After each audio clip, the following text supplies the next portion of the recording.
Bismillah. Assalamualaikum warahmatullahi wabarakatuh. Innal hamdalillah nahmaduhu wa nasta'inuhu wa nastaghfiruh wa na'udzu billahi min shururi anfusina wa sayyiati a'malina.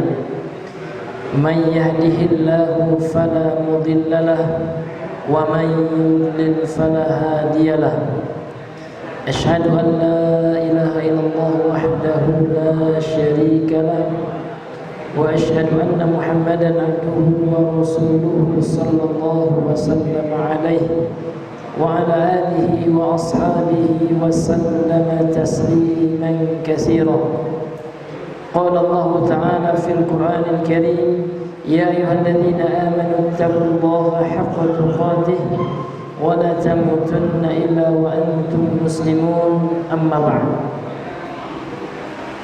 فإن أصدق الحديث كتاب الله وخير الهدى هدى محمد صلى الله عليه وسلم وشر الأمور محدثاتها وكل محدثة بدعة وكل بدعة ضلالة وكل ضلالة في النار. نسأل الله السلامة والعافية. Masyarul muslimin, jemaah salat maghrib rahimani wa rahimakumullah. Kembali kita bersyukur kepada Allah Subhanahu wa taala karena pada malam hari ini Allah kembali memudahkan langkah kaki kita. Allah tetap curahkan kepada kita nikmat yang sangat banyak. Di antara nikmat tersebut adalah nikmat al-iman, nikmat al-Islam, kemudian nikmat mengikuti, menjalankan, mempelajari sunnah Nabi yang mulia sallallahu alaihi wasallam. Kemudian salat dan salam kepada Rasulullah sallallahu alaihi wasallam. Allahumma salli ala Muhammad wa ala ali Muhammad. Masyarul muslimin, Bapak Ibu yang dimuliakan oleh Allah Subhanahu wa taala, pada pertemuan kita yang sebelumnya kita telah masuk kepada pembahasan tentang loyalitas dalam Islam. Jadi loyalitas itu dibutuhkan, bahkan sampai kepada hukum wajib kita loyal, berpihak, cinta di atas agama Islam. Maka untuk itu kita perlu kembali mempelajari perkara yang merupakan pondasi Islam, yaitu loyalitas kita kepada agama Allah, loyalitas kita kepada tauhid, serta berlepas diri, bara, anti terhadap segala sesuatu yang bertentangan dengan Islam. Jadi umat Islam itu punya sikap, punya prinsip, yaitu mereka selalu senantiasa loyal, pro terhadap Islam dan anti terhadap segala sesuatu yang merusak Islam. Tentu yang paling besar, yang paling utama merusak Islam adalah perbuatan kesyirikan. Masyarul muslimin yang Allah muliakan. Kemudian kita lanjutkan. Fadhal. Qala syarih Allah Ta'ala qila inna hadhihi al-ayatu inna hadhihi al-ayata nazalat fi Abi Ubaidah bin Jarrah radhiyallahu ta'ala anhu lamma qatala abahu yawma Badr li anna abahu kana 'ala al-kufri wa kana yuridu an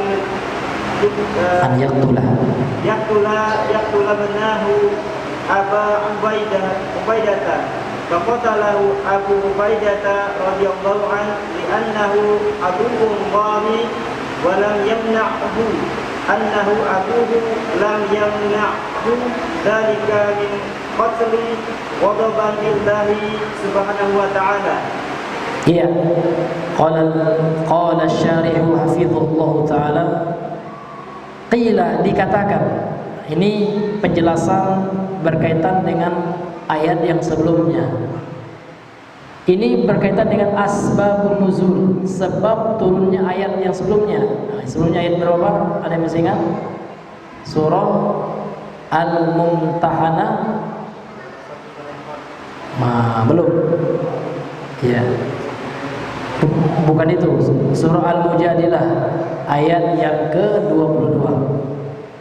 Jadi ini adalah ya asbabun nuzul surah Al-Mujadilah ayat 22. Yang mana Allah Subhanahu wa taala berfirman, "La tajidu qauman yu'minuna billahi wal yawmil akhir." Engkau tidak akan mendapati satu kaum yang mereka beriman kepada Allah dan hari akhir, yuwadduna man haddallaha wa rasulah, mereka berkasih sayang dengan orang-orang yang memusuhi Allah dan Rasulnya, walau kanu aba'ahum, walaupun mereka adalah ayah-ayah mereka, orang tua mereka, aw abna'ahum, atau anak-anak mereka, aw ikhwanahum, atau saudara-saudara mereka, aw ashiratahum, atau mereka adalah keluarga-keluarga mereka. Artinya musuh Allah meskipun orang terdekat kita, maka tetap kita tidak boleh untuk mendukung, mencintai mereka ketika mereka memusuhi Allah dan Rasulnya. Nah, jadi asbabun nuzul ayat ini Pak, sebab turun ayat ini karena Al-Quran itu Pak Allah turunkan secara berangsur-angsur sesuai dengan realita keadaan yang dihadapi oleh para sahabat. Maka turunlah ayat untuk memberikan solusi, untuk memberikan pedoman terhadap segala yang menimpa para sahabat ketika itu. Di antaranya sebab turunnya surah Al-Mujadilah ayat yang ke-22 ini, kata pensyarah kitab, kata Syekh Shalih Al-Fauzan, beliau berkatakan qila, dikatakan. Jadi ada ulama tafsir yang mengatakan inna hadhil ayah, sesungguhnya ayat ini nazalat fi Abi Ubaidah ibnil Jarrah. Ayat ini turun terhadap kisah seorang sahabat Abu Ubaidah ibnul Jarrah radhiyallahu anhu ketika perang. Jadi Abu Ubaidah al-Jarrah ini Pak perang, ternyata musuh dia ketika perang itu kaum musyrikin, dan ternyata di antara kaum musyrikin yang menjadi musuhnya ketika itu ayahnya sendiri. Lamma qatal abahu, ketika beliau mengeksekusi ayahnya, yauma badrin, pada perang Badar. Lianna abahu kana 'alal kufri, karena ayahnya tatkala itu dalam kekufuran, membela kesyirikan, ingin memerangi kaum muslimin juga dalam peperangan. Wa kana yuridu an yaqtula benahu, dan ayahnya ingin juga membunuh anaknya, kan gitu. Jadi dalam peperangan itu Pak tidak tahu lagi mana ayah dan mana anak, kayak gitu.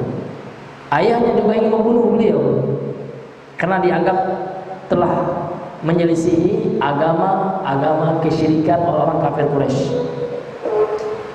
Faqatalahu Abu Ubaidah, kemudian Abu Ubaidah mengeksekusi orang tuanya sendiri radhiyallahu anhu ketika perang. Kenapa? Li'annahu aduwwullahi, karena ayahnya ketika itu adalah musuh Allah. Walam yamna'u annahu abuhu, dan tidaklah menghalangi, ya walaupun dia ayahnya, tidaklah menghalanginya untuk berperang. Karena berperang itu Pak, kalau kita tidak membunuh, kita dibunuh Pak. Nah, ini hadirin yang Allah muliakan. Walam yamna'u dzalika min qatlihi ghadaban lillah, ini, dan tidaklah menghalangi walaupun ayahnya sekalipun, ya, kalau dalam peperangan, ya dalam rangka untuk marah lillah, karena Allah Subhanahu wa taala, maka turunlah ayat ini Pak. Jadi tatkala Abu Ubaidah merasa sedih juga karena ada sifat kemanusiaan beliau, maka turunlah ayat ini, la tajidu qauman yu'minuna billahi wal yawmil akhir. Engkau tidak akan mendapati satu kaum yang beriman kepada Allah dan hari akhir, yuwaduna man hadallah, dia akan berkasih sayang terhadap orang-orang memusuhi Allah dan Rasulnya. Dan ayahnya ketika itu memusuhi Allah, memerangi kaum muslimin ketika perang. Nah, maka ini menunjukkan ada sikap kita tidak berpihak kepada musuh Allah, meskipun orang terdekat kita. Tidak boleh kita, ya, berpihak kepada mereka. Dan ketika terjadi peperangan antara kaum muslimin dan orang kafir, terkadang kaum muslimin ya memerangi orang kafir, demikian sebaliknya. Sementara ada hubungan kekerabatan. Seperti Abu Ubaidah, ayahnya kafir, tapi karena perang ya tidak boleh kita lari dalam peperangan, dosa besar. Mau tidak mau karena Allah kita eksekusi kan gitu. Ini hadirin yang dimuliakan oleh Allah Subhanahu wa taala. Qauluhu ta'ala, kemudian firman Allah ta'ala, ulaika ay alladzina alladzina yata'abbaduna an mahabbatin wa mawaddatin man hadallaha wa rasulah. Jadi ulaika dalam ayat ini Pak, dalam surah Al-Mujadilah ayat yang ke-22 ini, alladzina yata'abbaduna, ini salah ini ya, yabta'iduna. Ya, ini bisa juga ya, kita baca konteksnya ini. Ulaika, coba kita baca ayatnya lagi.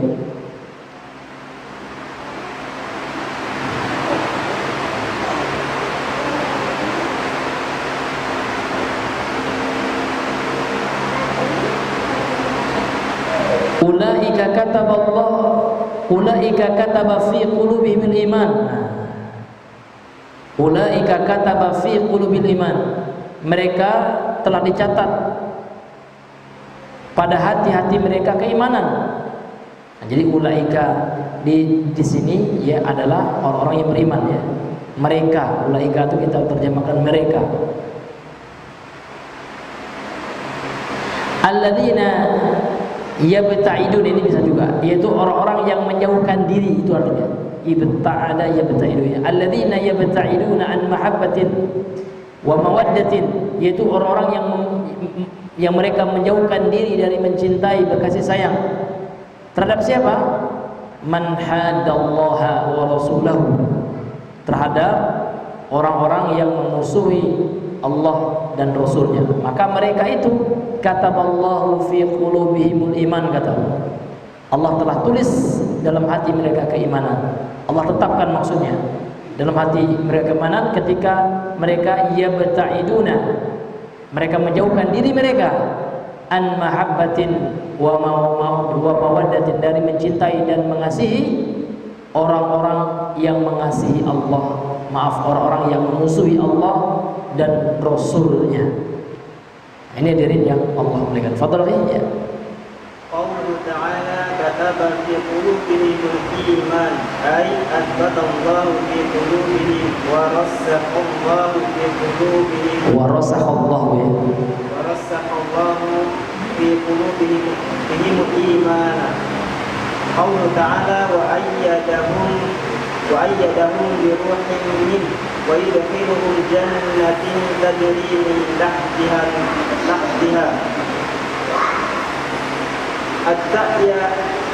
at-ta'ayyadu ma'nahu at-taqiyatu awwahi At-ta'yidu ya, at-ta'yiduna. At-ta'yidu ya. at-ta'yidu Ta'yid ya, ta'yid. at-ta'yidu Nah, at-ta'yidu ma'nahu at-taqiyatu qawwahum bi ruhin minhu wa ruhula iddatu itlaqatin fil qur'ani minha ar-ruhu allati hiya an-nafsu allati biha al-hayatu wa minha al-wahyu kama fi qawlihi ta'ala wa kadzalika arhayna ilaika ruhan min amrina wa minha Jibrilu alaihi salam annahu ruhul quddus wa ruhul amin. amin. Baik. Kemudian beliau menjelaskan penggalan surah Al-Mujadilah ayat 22 yang berikutnya. Qauluhu ta'ala, firman Allah ta'ala, kataba fi qulubihimul imana. Allah telah menuliskan, kataba, ini artinya telah menuliskan. Siapa Allah? Fi qulubihim, di dalam hati-hati mereka, yaitu hati-hati siapa? Orang yang tidak berkasih sayang kepada orang yang memusuhi Allah dan Rasulnya tadi. Allah tetapkan pada hati mereka keimanan. Maksudnya azbatallahu fi qulubihim wa rasakhallahu fi qulubihimul imana. Allah tetapkan dalam hati-hati mereka. Kemudian Allah patrikan, Allah patrikan dalam hati mereka keimanan. Kemudian tidak hanya itu, Pak. Pegalan ayat yang berikutnya menunjukkan keutamaan mereka yang tidak berkasih sayang dengan orang-orang musuh Allah. Apalagi wa ayyadahum bi ruhim minhu, dan Allah kuatkan mereka dengan ruh dari sisi Allah. Ini ruh ini ada beberapa makna nanti, Pak. Wa yudkhiluhum, dan Allah masukkan mereka jannatin tajri min tahtiha al-anhar, ke dalam surga yang mengalir di bawahnya sungai-sungai. Apa makna at-ta'yid? At-ta'yid ini diambil masdar dari ayyada dalam ayat yang tadi, wa ayyadahum, kan gitu. Ayyada yu'ayyidu ta'yidan, kan gitu. Masdar dari ayyada tadi. Jadi apa makna ta'yid? Kata beliau, ma'nahu at-taqwiyatu, Allah kuatkan, kan gitu. Makanya kita artikan, dan Allah kuatkan mereka, orang-orang yang tidak mau berkasih sayang dan anti barok, berlepas diri kepada orang-orang yang memusuhi Allah walaupun sana karib mereka. Apa keutamaannya? Allah kuatkan mereka dengan ruh dari Allah, dari ciptaan Allah. Qawahum, Allah kuatkan mereka bi ruhim minhu, dengan ruh dari sisi Allah, ruh dari ciptaan Allah. Kemudian beliau mengatakan, Syekh Al-Fauzan mengatakan, waruhu, dan ruh dalam Al-Quran, Pak, ruh dalam Al-Quran laha iddatu itlaqatin, ada beberapa makna gitu. Fil Quran, dalam Al-Quran secara umum. Tapi apa ruh yang cocok untuk ayat ini nanti akan beliau kuatkan. Sekarang beliau paparkan dulu makna kata ruh dalam Al-Quran. Minha, di antara makna ruh dalam Al-Quran itu adalah ar-ruhul lati hiyan nafs, ruh yang bermakna an-nafsu, jiwa. Jadi jiwa ini juga diartikan ruh, sebagaimana firman Allah, wa yas'alunaka 'anir ruh qulir ruh min amri rabbi wa ma utitu minal ilmi illa qalila, kata Allah. Dan mereka bertanya kepada engkau wahai Muhammad tentang ruh, maka katakan ruh itu adalah urusan Tuhanku. Wa ma utitu minal ilmi, aku tidak diberikan ilmu tentang ruh itu illa qalila, kecuali di sedikit. Itu ruh yang maknanya jiwa manusia. Jadi dalam tubuh kita ini, Pak, ada tubuh jasad, ada tubuh roh, gitu ya, jiwa kita. Allati bihal hayatu, yang dengannya kita bisa hidup, kan gitu. Kemudian makna ruh yang kedua, wa minha al-wahyu, bermakna wahyu. Sebagaimana firman Allah dalam surah Asy-Syura ayat 52. Ini makna ruh, Pak. Ini disebutkan juga, ini ringkasan. Kalau kita baca tafsir Ibnu Katsir, Al-Balaghi, tafsir At-Tabari, itu banyak sekali, Pak, ya. Di antara makna ruh dalam Al-Quran ini, di antaranya saja. Kemudian kata beliau, di antara makna ruh itu adalah wahyu. Sebagaimana firman Allah dalam surah Asy-Syura ayat 52, wa kadzalika auhayna ilaika ruhan min amrina, dan demikian itu kami telah wahyukan kepada engkau wahai Muhammad ruhan. Ruh di sini adalah wahyu itu sendiri, Al-Qur'an, ya. Min amrina, dari urusan kami. Kemudian yang berikutnya, yang terakhir, makna ruh itu adalah wa minha Jibril alaihi salam. Di antara makna ruh itu adalah Jibril, malaikat Jibril. Kenapa? Karena malaikat Jibril itu, Pak, punya nama lain. Apa nama lain dari malaikat Jibril, Pak?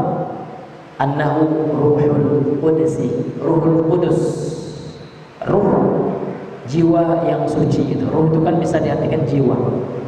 Kemudian malaikat Jibril juga diberikan gelar ar-ruhul amin, ruh, jiwa yang terpercaya, karena dipercaya oleh Allah untuk membawa wahyu.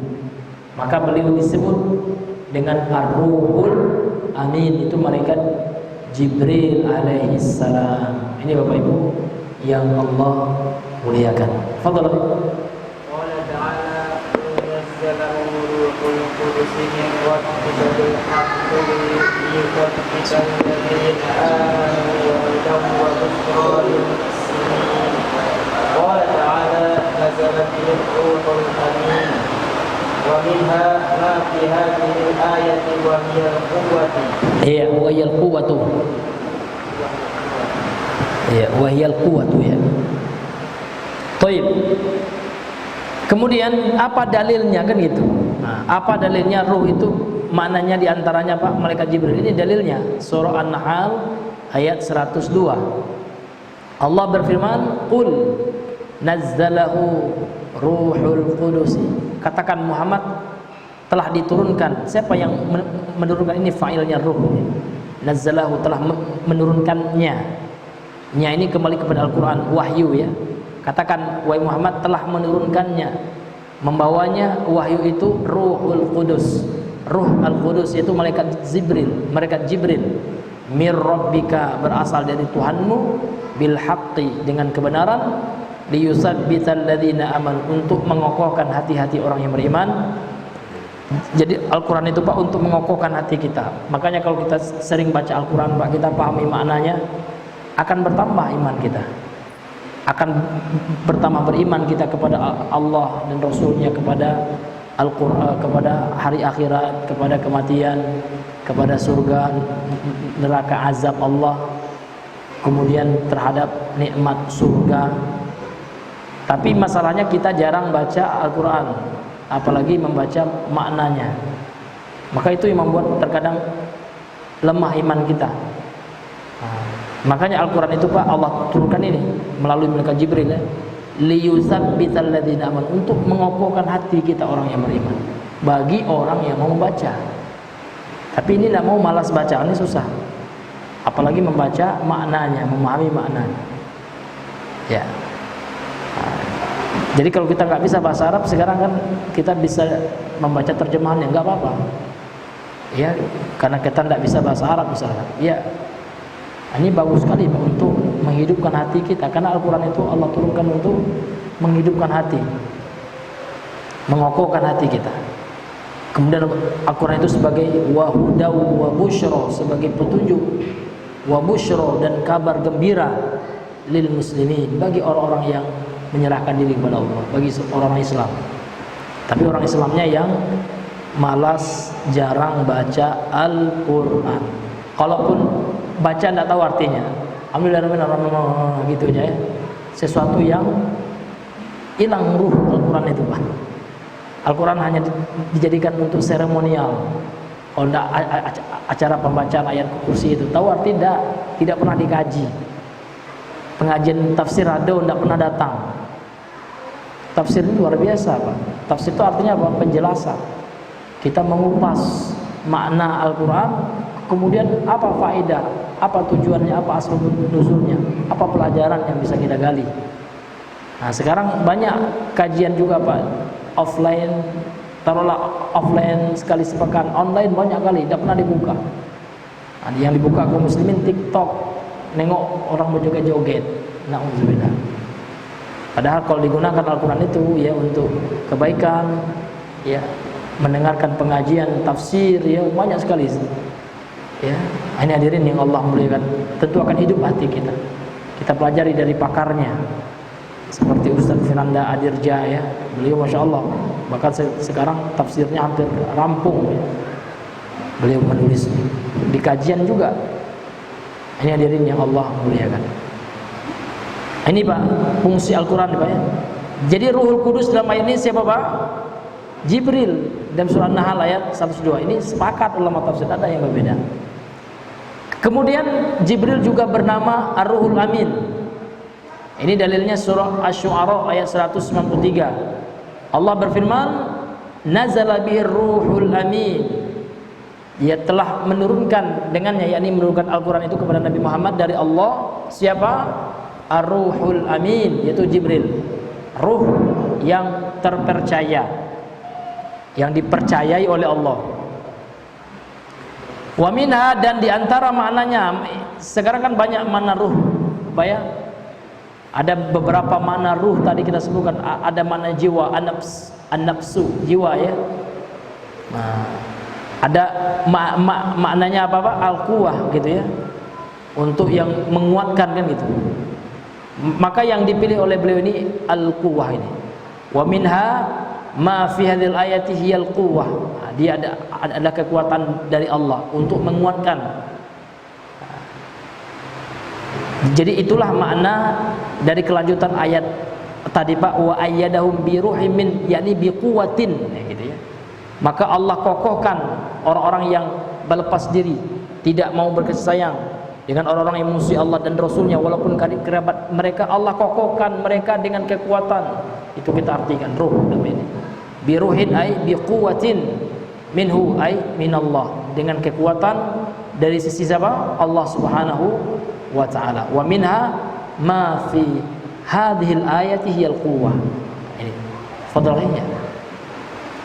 Wa ayyadahum bi ruhin minhu ay bi quwwatin minhu subhanahu wa ta'ala, quwwati imanin fid dunya wa fil akhirati, wa yadkhiluhum jam'u jannatin wal jannatu fil lughati al-bustan summiya jannatan li'annahu mujtanun bil asjari ay mustatirun wa muwatta bil asjaril multaffati li'anna jannata zilalun wa asjarun wa anharun wa qusurun wa a'laha wa saqafuha arsyur rahmani subhanahu wa ta'ala.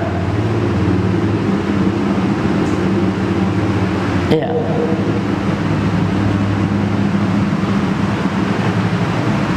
Ya, kemudian hadirin yang dimuliakan oleh Allah Subhanahu wa taala, fa ayyadahum bi ruhim minhu ay bi quwwatin minhu. Allah kokohkan mereka. Ya. Dengan kekuatan dari Allah, ay bi quwwatin minhu. Itu mana bi ruhin ay bi quwwatin ya. Allah kokohkan mereka, orang-orang yang tidak berkasih sayang, berlepas diri dengan orang musuh Allah dan Rasulnya. Allah kokohkan mereka dengan kekuatan dari Allah Subhanahu wa taala. Quwwati imanin, dengan kekuatan iman di dunia wa fil akhirah, dan di akhirat, yudkhiluhum wa yudkhiluhum jannatin, dan Allah masukkan mereka ke dalam surga-surga. Jadi jannat ini bentuk jamak Pak. Jannat ya, bentuk jam'u jannah, bentuk jamak dari jannatin. Nah, jannah itu Pak, kalau di segi bahasa itu artinya kebun. Jadi orang Arab dahulu Pak mengatakan kebun yang rindang yang ada pohonnya itu jannah. Wal jannatu fil lughah al bustanu. Ya, al jannah surga itu secara bahasa artinya adalah kebun. Summiya jannatun li'annahu mujtannun bil asjar. Mujtannun bil asjar. Mujtannun itu artinya apa? Ditutupi dia, artinya ditutupi dia dengan pepohonan. Ai mustatirun wa mughattu wa mughatta gitu ya, bil asjar al multafah. Lianna al jannata zilalun wa asjarun wa anharun wa qasurun wa a'laha wa saqfuha arsyur rahmani subhanahu wa ta'ala. Jadi kenapa secara bahasa jannah itu artinya sesuatu yang tersembunyi, maka ada kata jin, itu diambil dari kata ini juga. Jin itu kan sesuatu yang tersembunyi karena dia tertutupi ya, mustannun bil asjar, karena tertutupi dengan pohon-pohon. Ai mustatir dia, ada mustatar, maaf, ai mustatarun wa mughatta ya, dia tertutupi, sama mughatta itu sama dengan mustatar ya, tertutupi. Kalau mustatir yang menutupi gitu ya, kalau mustatar yang ditutupi gitu ya. Yang ditutupi dengan pepohonan yang satu sama lain multafah ya. Iya, yang lebat gitu Pak, dengan pohon-pohon yang lebat. Nah, li'annal jannata ya zilalun, karena surga itu adalah naungan. wa asjarun. Ini makna surga di akhirat. Jadi surga itu maknanya di akhirat adalah naungan ya. Kemudian surga itu juga wa asjarun, mengandung pohon-pohon, wa anharun, sungai-sungai. Kemudian dan istana-istana. Ini qasur, jama' dari qasrun, istana yang cantik, yang indah, ya, yang luar biasa. Yang mana surga ini Pak, ini tidak bisa dibayangkan ini, ya. Karena ada hadis qudsi, ini hanya pengertian secara lafaz atau secara tekstual daripada hadis yang ada. Karena keindahan yang digambarkan itu belum mewakili keindahan yang sebenarnya. Jadi keindahan yang sebenarnya surga itu, kata Allah dalam hadis qudsi, mala ainun ra'at, yang tidak pernah dilihat oleh mata, wala ya sami'a wala udhun sami'at, dan belum pernah didengar oleh udhun, oleh telinga, wala khatara fi qalbil bashar, dan juga tidak bisa terlintas dalam hati manusia. Walaupun ini menunjukkan keindahan surga, ada sungai-sungai mengalir di bawahnya gitu ya, ada asjar, syajarah, pohon-pohon yang rindang, yang lebat gitu ya. Ini hanya gambaran yang menyerupai dunia. Karena yang kita lihat di dunia itu yang indah seperti itu ya Pak ya. Yang indah dunia kan sungai, ada sungai di bawahnya mengalir, ada pohon, kan indah. Tapi keindahan itu Pak belum mewakili keindahan yang sebenarnya. Karena dalam hadis qudsi dikatakan surga itu lebih indah daripada yang kita bayangkan yang indah. Nah, karena Al-Quran itu Pak Allah turunkan memang untuk manusia, ya, untuk menggambarkan apa yang dianggap indah oleh manusia. Namun itu tidak mewakili surga yang sebenarnya. Karena surga yang sebenarnya itu lebih daripada itu lagi, ya, lebih daripada itu, dari apa yang kita dengar, ya, lebih daripada itu. Kenapa? Karena Allah Subhanahu wa taala mengatakan wala khatara fi qalbil bashar. Keindahan surga itu tidak bisa tergambarkan gitu Pak ya. Tidak bisa kita imajinasikan. Apa yang kita imajinasikan dari keindahan itu belum bisa, ya, mewakili hakikat sebenarnya surga itu. Artinya surga lebih indah daripada itu lagi Pak. Ya, karena tidak bisa hati kita itu menggambarkan keindahannya, mengimajinasikan keindahan lebih daripada itu lagi. Nah, maka untuk itu kita disuruh untuk berlomba-lomba oleh Allah untuk mengejar surga itu. Jadi tidak ada dalam Al-Quran itu Pak Allah menyuruh kita berlomba-lomba untuk mengejar dunia, ada tidak? Tidak ada. Tapi dalam Al-Quran Allah menyuruh kita berlomba-lomba mengejar, ya, ampunan Allah dan surga. Wasari'u ila maghfiratin min rabbikum wa jannah. Tapi sebaliknya manusia Pak terbalik sekarang. Berlomba-lomba mengejar dunia. Berlomba-lomba memperbaiki, ya, memikirkan rumah di dunia. Ya Pak ya, kita bikin rumah kita bagus-bagus Pak di dunia. Luas, ya, rumah kita banyak kamarnya, indah pekarangannya, dekorasinya. Ya, dekornya bagus sekali, eksteriornya, interiornya luar biasa. Ketika kita mati Pak, tinggallah rumah dunia itu. Tapi kita lupa dengan rumah kita di surga. Kenapa? Karena kita tidak berlomba-lomba membangun rumah kita di surga. Bagaimana kita membangun rumah kita di surga Pak? Amalkan hadis Nabi. Apa kata Nabi dalam hadis sahih Muslim? Man bana masjidan lillah. Barang siapa yang membangun masjid karena Allah, banallahu lahu baitan fil jannah. Allah akan bangunkan dia rumah kekal selama-lamanya. Rumah yang sebenarnya di akhirat. Dan membangun rumah di surga itu Pak tidak harus kita bangun satu, tidak ada duit kita misalkan. Kata Rasul, man bana masjidan kamif hasi qatatin au asghar minha banallahu lahu baitan fil jannah. Barang siapa yang membangun masjid walaupun kamif hasi qata, itu artinya sebesar sarang burung atau lebih kecil daripada itu lagi, Ya, sarang burung kan kecil Pak. Artinya walaupun kita kasih uang beli 1 bata 2 bata, ada masjid-masjid sekarang, tapi alhamdulillah ada masjid sunnah lagi ya kan, yang akan didirikan di situ sholat yang sesuai dengan sunnah Rasul, kajian sunnah, masya Allah. Nah, kalau itu kita bantu Pak, nah, tentu kita akan termasuk orang yang membangun rumah di surga. Walaupun kita dekati rumah di dunia, jangan pula di surga tidak ada rumah juga kita Pak. Di dunia kita mengontrak misalkan, tapi ternyata ada rumah megah yang telah Allah siapkan karena kita membantu membangun masjid. Kalau tidak sanggup juga membantu Pak, kita membantu men-share-nya. Jadi kalau ada pembangunan masjid-masjid sunnah di-share kita, karena malas nih nge-share pun tidak mau, minta direkam pun mereka kita pun susah. Kemana? Luar biasa hadirin. Nah ini contoh nih hadirin yang dimuliakan oleh Allah Subhanahu wa ta'ala. Kita saling berta'awun. Jangan dewe Pak. Ini ada kawan biarlah Bapak itu dewe, salah. Ta'awun kita kan Allah mengatakan wa ta'awan. Tolong menolong, gotong royong ta'awun berarti. Ta'awana wazannya tafa'ala. Ya, itu ya isim fi'il tafa'ala itu maknanya adalah sama-sama, saling gitu. Jadi wa ta'awanu 'alal birri wat taqwa kata Allah. Saling-saling kita membantu.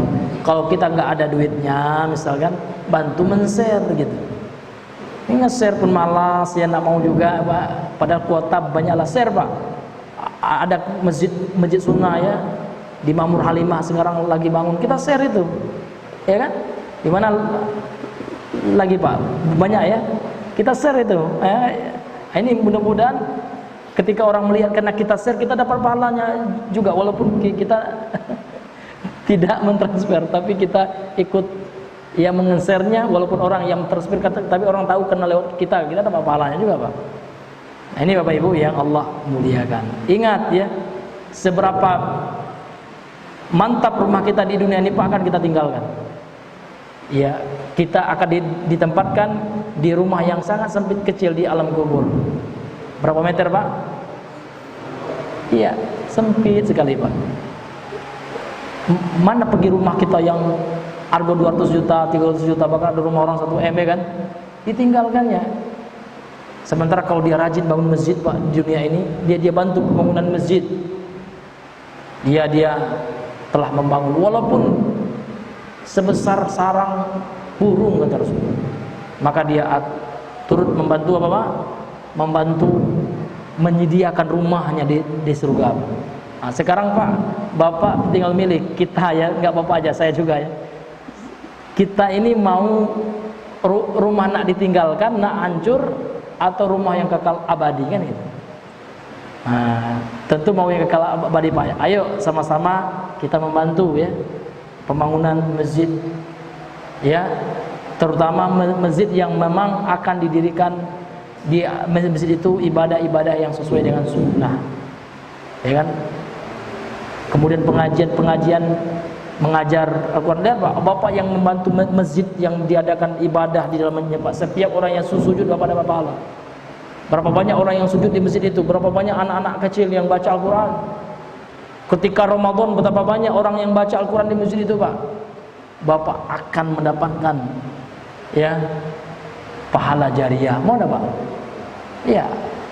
Walaupun 10.000 kita transfer, jangan anggap remeh Pak. Nabi saja memotivasi sahabat untuk sedekah Pak, walaupun separuh kurma. Berapa harga Pak? Bukan 1 biji Pak, bukan 1 buah, separuh saja. Nabi mengatakan kalau kita ikhlas, itu akan menjadi sebab kita diselamatkan dari neraka Allah. Apalagi yang lebih banyak, tentu lebih banyak lagi pahalanya ya Pak ya. Ini Bapak Ibu yang Allah muliakan. Masuk tuh Bang? Iya. Baik, karena sudah masuk waktu, mungkin kita ya cukupkan dahulu di sini pembahasan kita pada malam hari ini. Subhanakallahumma bihamdika, asyhadu an la ilaha illa anta, astaghfiruka wa atubu ilaik. Assalamualaikum warahmatullahi wabarakatuh.